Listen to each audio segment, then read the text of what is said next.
BNP বলতেছে এই দেবো, ওই দেবো, সেই দেবো, ফ্যামিলি কার্ড দেবো, রাস্তা বানাই দেবো, কালভার্ট বানাবো, চাকরি দেবো, কিন্তু মূল যে কাজ সমাজে ইনসাফ কায়েম করবো এটা ধারে কাজ দেওয়া যায় না কেউ।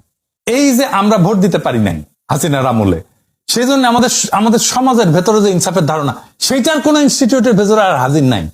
সেজন্য ভোটে দিতে কারচুপি বন্ধ করা এটা শুধু অবাধ নির্বাচনের জন্য দরকার না, সমাজে ইনসাফের ধারণা যেন কলুষিত না হয় সেজন্য দরকারি কারচুপি যেন বন্ধ হয় নির্বাচনে।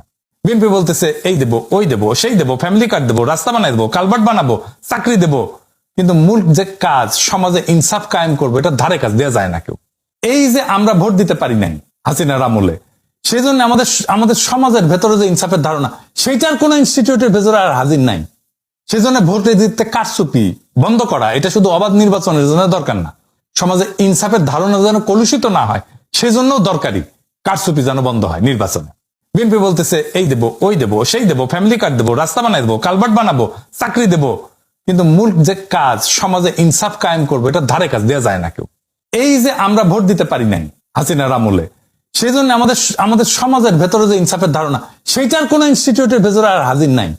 সেজন্য ভোটে দিতে কারচুপি বন্ধ করা এটা শুধু অবাধ নির্বাচনের জন্য দরকার না, সমাজে ইনসাফের ধারণা যেন কলুষিত না হয় সেজন্য দরকারি কারচুপি যেন বন্ধ হয় নির্বাচনে।